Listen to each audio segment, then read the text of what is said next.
l'efficacité de cette molécule indiquée contre le paludisme, comme l'affirme Le Point. Un début qui n'en finit plus d'agiter l'opinion publique. Alors que les scientifiques du monde entier n'ont pas encore trouvé le médicament ou le vaccin efficace pour lutter contre le coronavirus, Didier Raoult est persuadé que la chloroquine doit être prescrite aux malades. À travers ces deux études, le médecin marseillais tente de prouver l'efficacité de cette molécule.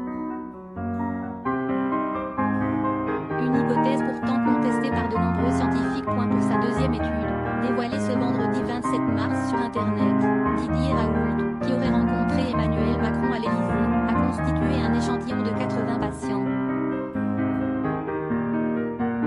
Grâce à la chloroquine, 80% d'entre eux auraient été témoins d'une évolution favorable.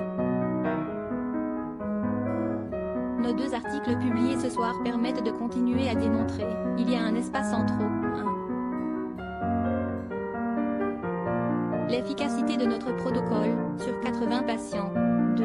La pertinence de l'association de l'hydroxychloroquine et de l'azithromycine, grâce à des recherches réalisées dans notre laboratoire de confinement, s'est félicité l'infectiologue sur Twitter. Dans sa première étude, il avait travaillé avec 24 malades de la chloroquine à gogo au Sénégal. Certains scientifiques avaient critiqué la méthodologie employée par le médecin originaire du Sénégal, qui a lui-même bénéficié des bienfaits du médicament.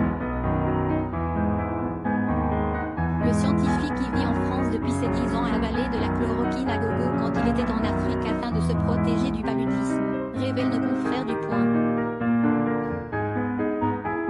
Une expérience qui ne semble pas peser lourd pour les scientifiques, qui ont une nouvelle fois critiqué ce samedi 28 mars la nouvelle étude du Dr Raoult.